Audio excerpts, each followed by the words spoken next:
and welcome to predictocast, the podcast where we predict a movie storyline after watching only the first 10 minutes and knowing nothing else about it. I'm Josh, and with me as always is Skinner. Hey, Skinner. Hey, Josh. Hey, everybody. We are starting off awesome Action August this week. We did our mini episode last week, of course, but we're getting into the films this week. And this week on the show, we are talking about 1993's Firepower, starring Gary Daniels, who is a noted English action movie star, and Chad McQueen, Steve McQueen's son. Steve McQueen's only son, born to this world to bring us this movie. Steve McQueen's son actually looking a little bit like a young Mickey Rourke in this movie, which was kind of, I was like, wait, is Mickey Rourke in this movie? Because you see him at the table in the diner, and I was caught off guard by him. This movie is, I was telling Skinner this before we started, and as we all know, if you're listening to this roughly around the time that it comes out, we're in a very tumultuous time in our lives right now. There's a lot of stuff going on out there that just is pulling you in all sorts of different directions emotionally, and it's hard to kind of deal with that sometimes. And I couldn't have picked a better day to watch this, because it created this weird cathartic release in me that I wasn't expecting, to the point where I was crying from laughing so hard. I needed this so much. Yeah. It's hard. Like, what our process usually is, we do the minis, and we watch the 10 minutes, like as of like a year and a half ago. We watched the first 10 minutes together. Yeah. And we've watched a lot of stupid 10 minutes. I swear to God, for a movie, we're not a bad movie podcast. We're just not.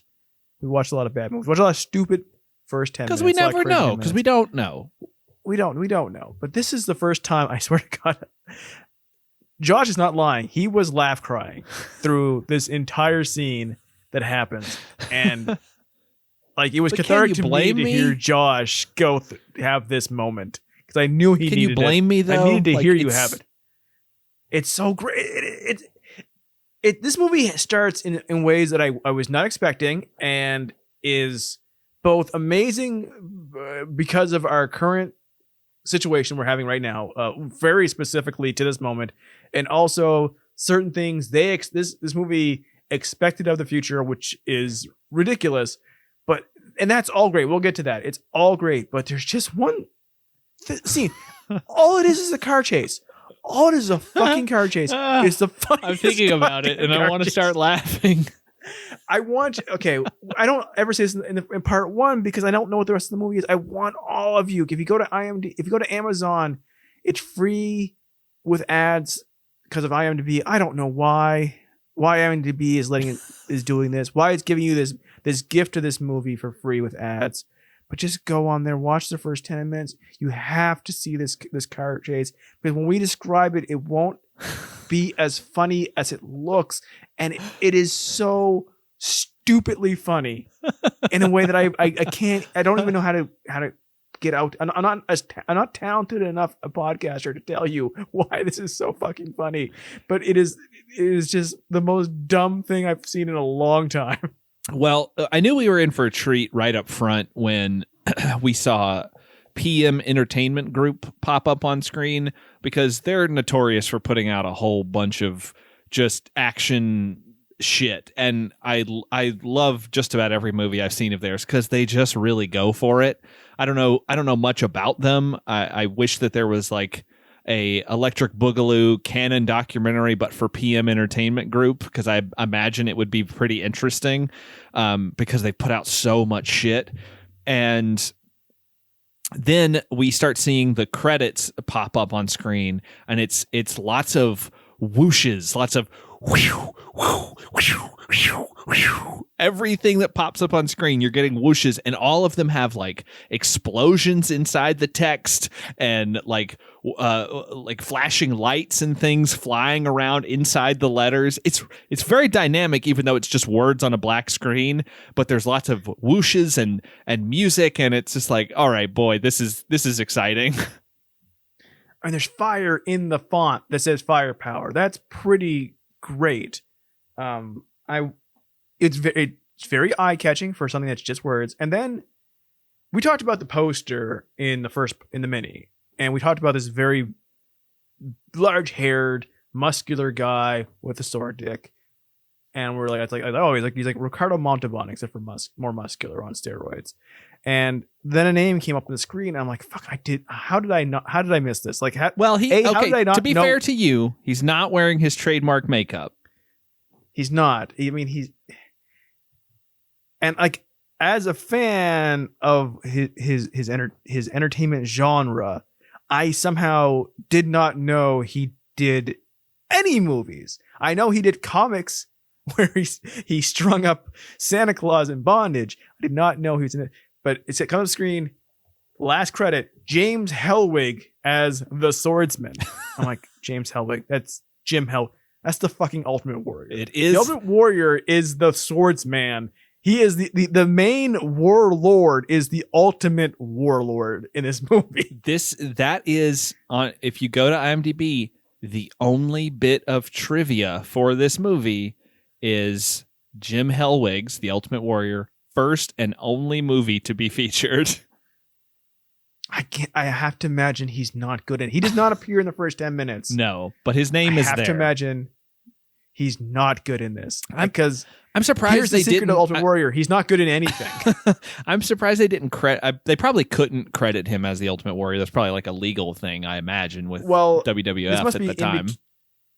This must be in between the time, because he at one point in the 90s he leaves WWE for good, and he changes his name to Warrior. Oh, okay. Legally. Oh, and like, so he could start Warrior University, where he taught Destrucity, and go on his blog and write horrible right-wing homophobic screeds. Oh yeah, he was kind of a crazy guy, right? He was a crazy guy. They had him come back at the very end, and he died like the day later. But at some point between this, if that had happened, if it was that point, he would be credited as Warrior, as the swordsman. That was his name, was Warrior. I bet they wish they just made this a couple years later now.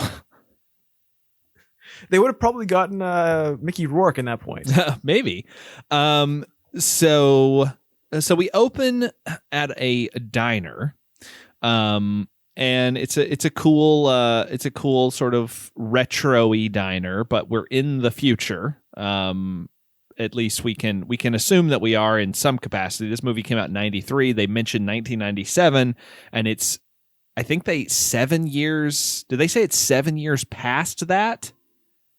Or is it later? The zone of personal freedom was established in 1999. Oh, okay. So this is okay. So it's 7 years from 99.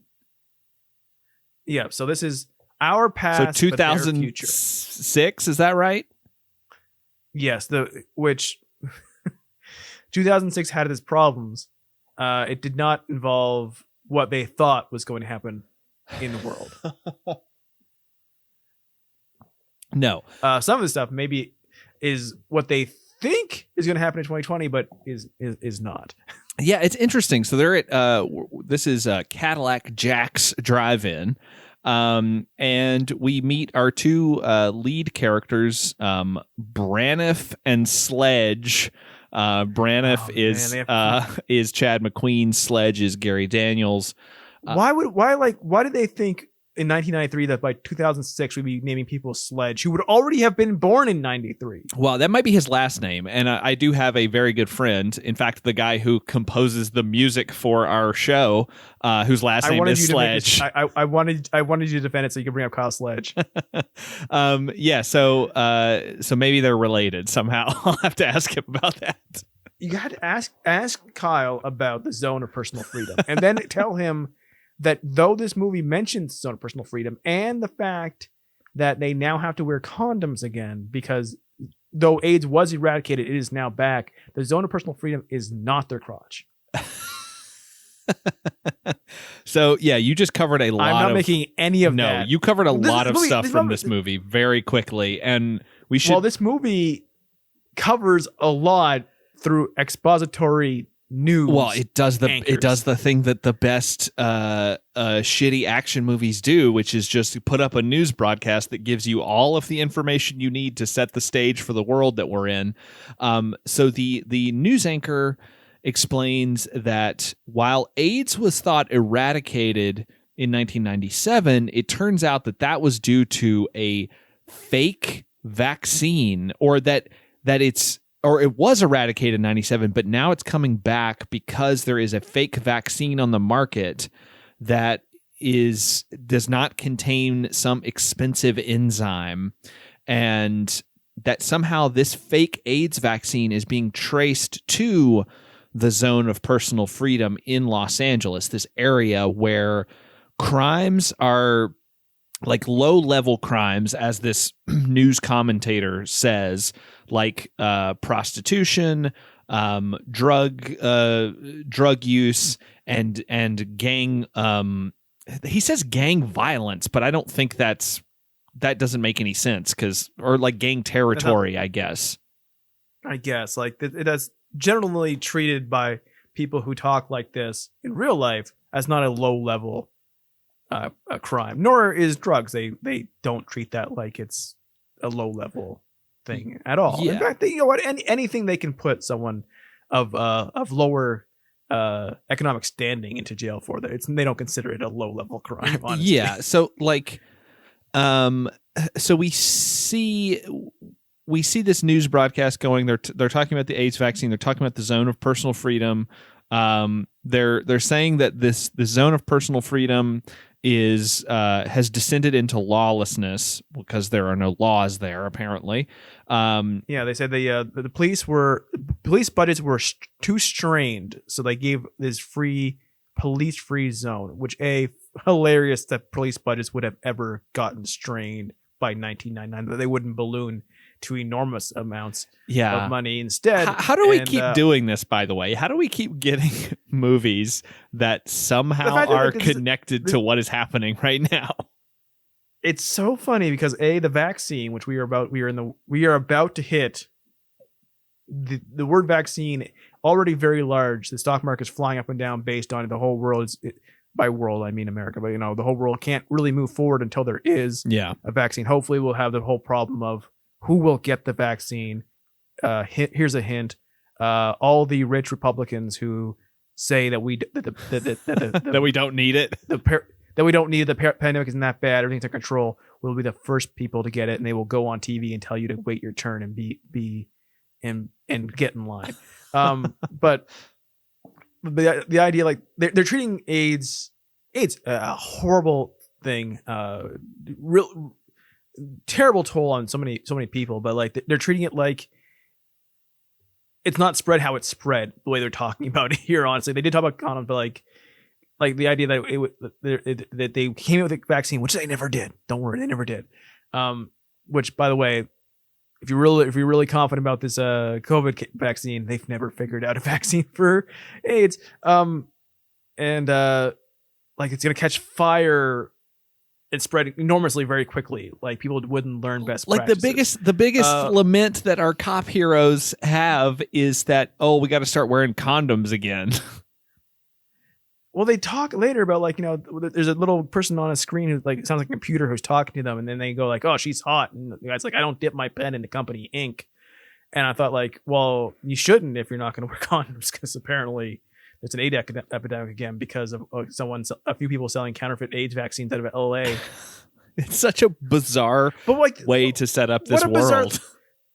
Here's the thing though, based on what we've seen so far, because right now it seems like 2020, this would be like a movie produced to tell you here's what would happen by right-wing backers and back. For sure, Dean Cain would be in it, and they're like, here's what would happen if the leftist Joe Biden got president, and here's what everything would happen. And but this is just regular action movie kind of stuff for 1993.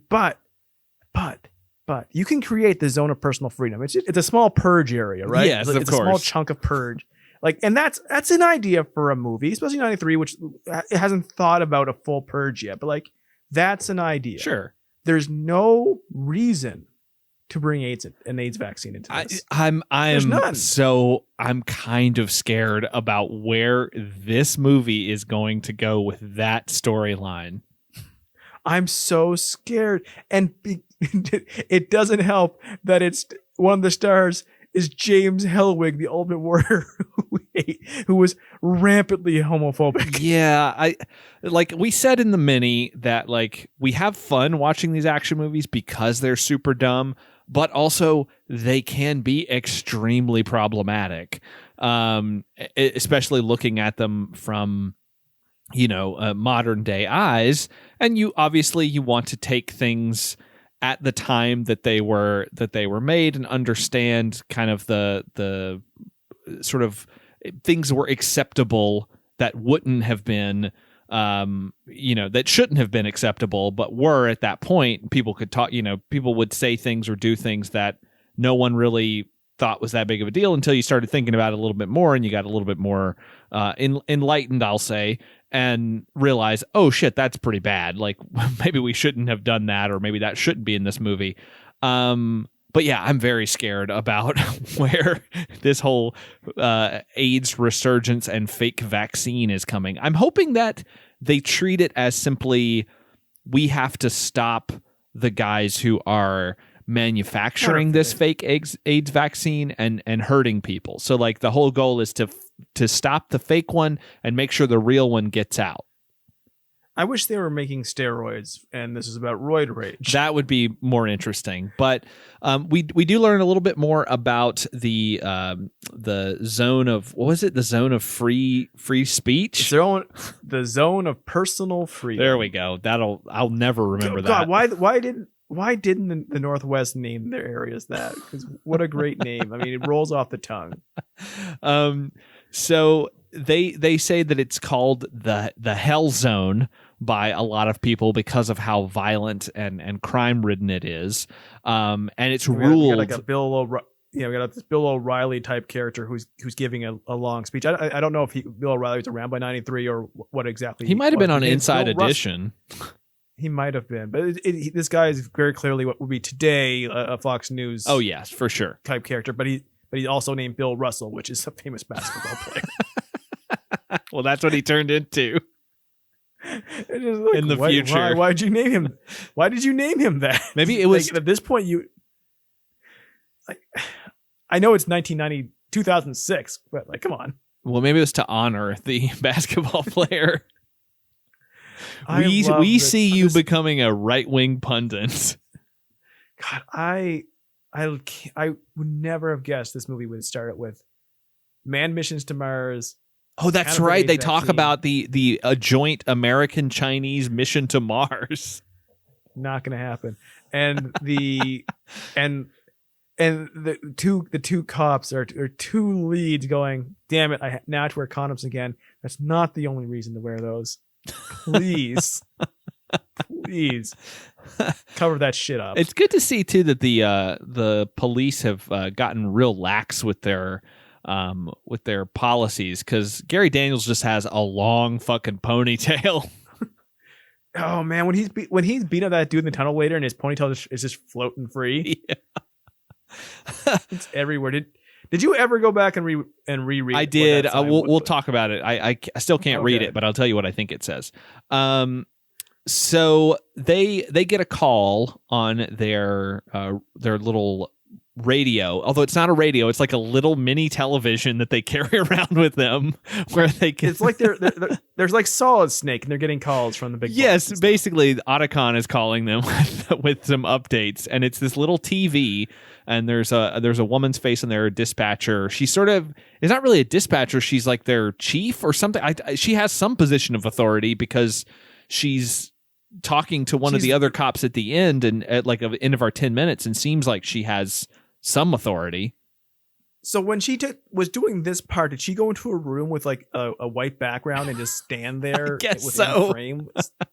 I guess she just sits in a room all day. Just do this, but basically she is sort of operating as a dispatcher. She tells them that there is a car and they have to give chase basically, And so they hop in their little mini police van. The cops drive little minivans, except for one cop car that blows up. But the rest of the cop cars are minivans. And they go after this car, which is got a zebra paint job on it, which I liked. I didn't see it at first, and then the camera got close to the car, and it was like, oh, a zebra car. The car is wearing a zoot suit. Yeah. Well, it's 93. This swing whole is coming sequence, back, baby. Man, this whole sequence, if soundtrack to Zoot Suit Riot, would absolutely work. Absolutely. So they're definitely in LA because they go into the very famous, I think it's the 2nd Street Tunnel. I say very famous and I can't remember what it is, but I'm pretty sure that's what it is. In LA, you've seen it in a ton of car commercials. It's got this really interesting tiling and lighting, so that when you shine a bunch of lights in it, it kind of reflects in a really interesting way.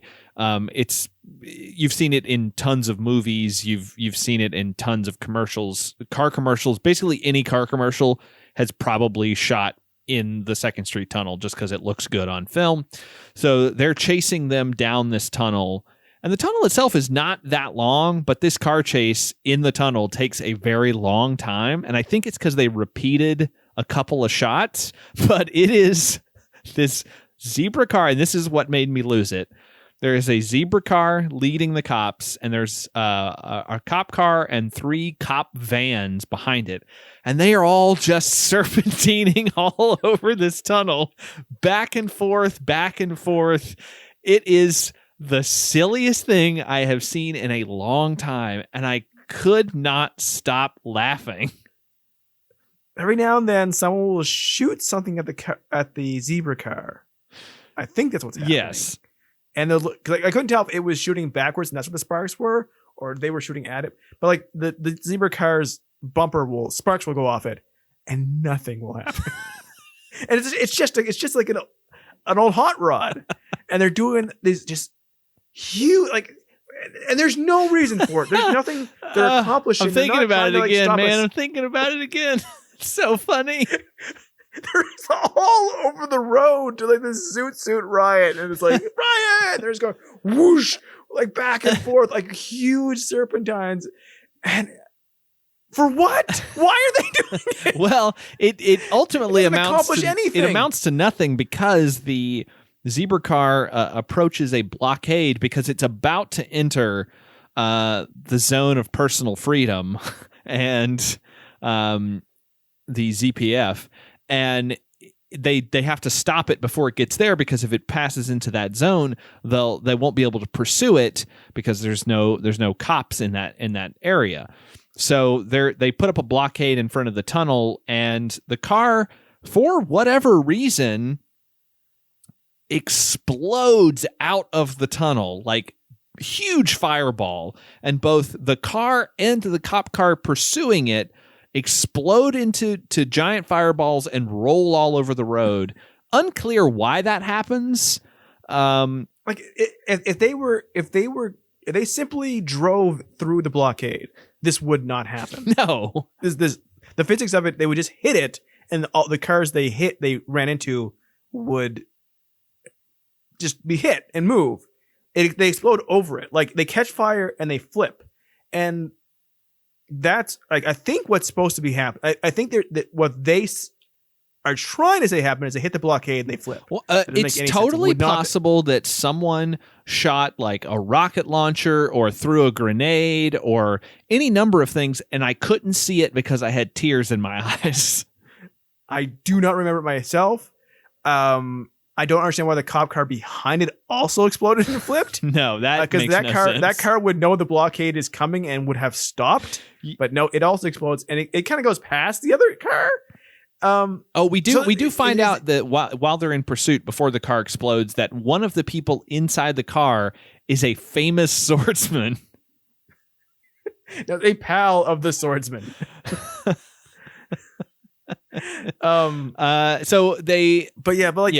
What I love about this is that the explosion is so gigantic. The car flips so far in the air. It is a fantastic practical effect, but what they're doing is impractical. Because it doesn't make sense for what the visual language of what's supposed to be happening. But it's huge, it's an explosion. And then they just fucking get out of the car. Yeah. You weren't hurt by it. Like, it's not a special car. It's just a zebra car. Seemingly the cops are dead. We never see what happens to them, but the bad guys, they're okay. One of them gets out of the car. He's firing his gun. He's laugh shooting, which is always great. Yeah, he's laugh shooting. He one of our hero cops, I kind of have to put that in quotes because it feels gross saying it. Braniff, he pulls out a gun. This feels like they were taking a lot of reference from Judge Dredd, the movie Judge Dredd that came out, I think, this same year. What the comic would have existed. The comic did, but I think in the movie, even like the costumes that they wear are kind of reminiscent to the Judge Dredd look. Well, yeah, they have the non-main character cops who are faceless. Literally are. They have the visors, like, so you can't see them. Oh, actually, no. Judge Dredd came out in 95. But I don't know if it had the gun thing, the smart bullet gun thing. Isn't that something in the Judge Dredd movie, or is that from the comic? I don't remember. All I remember was that Rob Schneider was in those movies. Well, I thought there was something about like the gun had to be in like a particular person's hand or something, and that's how they tried to tie it to him. I can't remember. It's been a long time since I've seen that movie, but like it's his like particular gun that only works for him, but like or something. That's why other buddy can frame him because he's his clone. Yes, or something, exactly. He's the gun too, but they look nothing alike. Maybe that's in the comic then, and this movie just stole it from the comic because this came out in 93 and the movie came out in 95. So maybe Judge Dredd stole from Firepower. Well, it's this dumb looking gun he has, and it has a bunch of lights on it, and he clips something in the bottom, and he flicks a bunch of switches on it, and then he gets up and he shoots it. It unimpressively just goes dink, and the guy falls down. And he's like, "Gotta love smart bullets." I'm like, that was so fucking unimpressive. Yeah. But like the guy shooting laugh shooting falls, and he's just a dude. He's just a dude. He comes out, he gets shot, and then the next guy comes out, and oh my god, he's got spike gauntlets. Yeah, he's got this crazy like gauntlets on his wrists, and he shoots, and then he runs off, and our heroes give chase. They run by a wall that I was obsessed with figuring out what it says. I think that it says Problem Day. I don't know why it would say that. It was like listening to Josh try to solve a Pictionary drawing where he just kept saying like three things, like every thing he guessed was like one syllable different than the thing beforehand. What was that? What was that Rebus? What was that Rebus game show we watched? The Rebus game show. Remember where they put up the pictures on the screen and you had to figure out what the message was? Classic Concentration. Was that Concentration? Classic Concentration with the cars. Yeah, but was that was the Rebus? I'm not sure. You know what I'm talking about. We watched a ton of that at Thanksgiving. Yeah, that's Classic Concentration. Is it? Yes, it is. And then at the end, nobody wins a car because they always break. That's right. For some reason, I wanted it to be a different.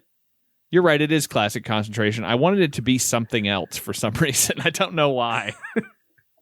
It can be nothing else because there's no greater game show than Classic Concentration. This is true. After the first 3 years, when Alex Trebek clearly hated doing the show, was angry the entire time. Yeah, when he wasn't hitting on all the female contestants. Oh, that's true. Looking down their shirts. So they beat this guy up in front of this wall in the laziest fight I think I've ever seen on film. It's like if you ever watched. Okay, if you're gonna watch MMA, and I don't suggest you do. When they're really tired in the 5th round and they just kind of like hug each other against the fence and just slowly kind of like lift their knees into each other. That's what this is. That's the first physical action of this movie, Firepower. Yeah. Yeah. It's something. So they arrest this guy. They take him back to the police station that's all fortified with fences and stuff. We do get the sight as the cops leave. We get the sight of this little car that is following them. And I don't know what that's going to be. I think I'm going to make a prediction. This little car, which because we see a couple shots of it before the 10 minutes ends, is going to like be a bomb or something. It has to be. If it is nothing, I'll be so upset. I won't. I think it'll be great. Showing us this random car for no reason and then it amounts to nothing. Plate on front, just like it looks like a snow plow. Yes, Mr. Plow is coming for them. Like a snow plow made for like a high school play. They couldn't get an actual plow, so they got like a normal truck and put a big chunk of metal. They covered a piece of cardboard with aluminum foil. It's just in the background, like pushing shit out of the way, and they go away from it. I'm like, wait, what? What is that there for? So right before our 10 minutes ends, we see the dispatcher person talking to another officer, and she mentions her car, and she mentions that gas is $30 a liter. So at some point, we have transitioned over to the metric system. That was the one thing that the filmmakers were optimistic about. They were like, sometime between when we're making this movie in 92, 93, we have to get to the metric system because it just makes sense for the entire world to do the same thing. Where if you get to college, you have to learn an entirely different system, because if you're going to do anything professionally, globally, people are going to force you to do the metric system. They were wrong. America will never do what it should do.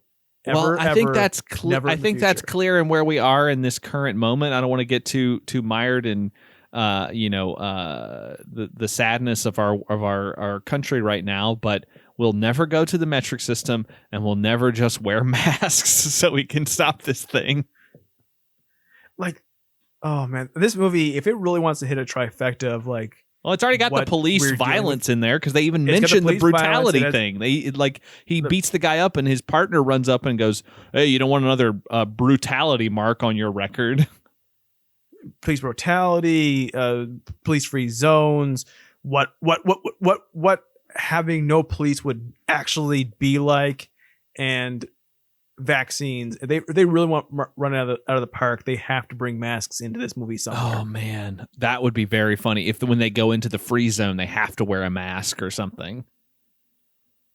Yeah, it's like it's somehow the air is poisoned because law is gone. Like, law is the only thing that lets us breathe. Oh man, like, I would love that. Like, oh, that's what it is, because the police no longer govern that zone. All the the emissions and stuff have gone insane, and so everybody has to wear masks to keep from dying. Here's what would actually happen if you created a zone where nothing was enforced. It wouldn't be filled with people who are there to be warlords. Businesses would move in there so they can get away with shit. All right. That's what would happen. They would go there and they would do whatever the fuck they want. What's going to happen in this movie? I think that I've already said that the little truck is a bomb, and I think that the bomb is going to go off. It's going to destroy the police station, and it's going to cause our two heroes to have to head into the free zone to look for the swordsman and defeat him because he has the real AIDS vaccine. I think they're you can't bring up this counterfeit AIDS vaccine without having to pay it off. I don't know how you would do that. I think you're right. The bomb's going to come through, and they're going to rescue this pal of the swordsman. But I think the swordsman, when we meet him, this warrior, this last warrior, will kill his henchman for having been caught, to teach him a lesson. He has to kill one of his own people to show that he's ruthless, and he has to do it with a sword. So you think he is the bad guy? The swordsman? Yes. I think he's the main bad guy. I think he is the ultimate warlord of the whole Hell Zone. I think I want it to be a thing where, like, he has grander plans. He has taken control of so much of the Hell Zone. Well, we'll see him take down Durant or someone else, other group of warlords, and go from the penultimate warrior to the ultimate warrior. But he'll have grander plans to make all of LA a hell zone. Oh, okay. I like that idea. He wants to expand the zone of public freedom, or whatever it's called, personal freedom, into a zone of public freedom. Everybody has to do it. I think it'll be so funny because I think they'll have a joke where he'll go like, I want all of LA to be the hell zone, and like one of our plucky leads will go, this is LA, not New York. or they'll say, he wants to turn LA into Hell-A. It fucking better either have a New York joke at the expense of everything, or it says Hell-A, or both. Or both. This is a movie that would do or both. Hell Angeles. That doesn't make any sense. More, Los Angeles, more like Los Devilis. That's close. Or I mean, it would be like Los Diablos, but we'll give them the credit of not knowing what they're saying in this movie. This movie, I think, is going to be trying to say a lot, and it's gonna fail. But I hope it continues to be stupid. I'm so excited. I need more serpentining car chases. This is one of the ones in a while where the 10-minute mark hit. I'm like, oh no, I need more. Yes. I need to, 'cause, like, you can tell that this is going to ramp up. Oh, this movie doesn't have a fucking clue what it's doing. It's already at 10. It can only go even higher. I'm so excited. So this is a perfect 10 yes. minutes. I suggest I can't recommend everybody watch the whole movies. I don't know anything about it yet. This is a format of our show. I can absolutely recommend, and I in fact maybe order you, because we are not in a law of personal freedom. I'm ordering you to go out, watch the first 10 minutes of this movie, watch that car chase. The car chase is so beautiful. It's so incredible. Pick the day of the week you like the least. Yes. The day that you struggle with the most, the moment you struggle with. Maybe you just had a lunch and it wasn't as good as you thought it was. You were thirsty for your favorite drink and it wasn't in the fridge, and you can't go to the store right now for a casual pickup of anything because you have to plan everything out. So you get all your supplies at once because you're running out too often and you're putting yourself in danger, and you're just depressed about everything, and you think, well, I am at my low point. Now is the time for the first 10 minutes of fireproof, not fireproof. Kirk Cameron is not in this as far as I know. Yes, I needed this today. It did something to me that I just didn't know that I needed, and it transformed you. It did. I needed it. It was beautiful. I cannot wait to watch the rest of this dumb movie and see how wrong-headed it is, because I know it's going to be very wrong-headed. And if you want to find out how wrong-headed it is and how dumb it is, and if there are more serpentining car chases, please join us on Thursday when we talk about the rest of Firepower. I'm so excited. But until then, I've been Josh. I've been Skinner. And we predict you'll join us. Now let's head into the Hell Zone. Let's weave our way in there, my friends. Serpentine, serpentine, serpentine.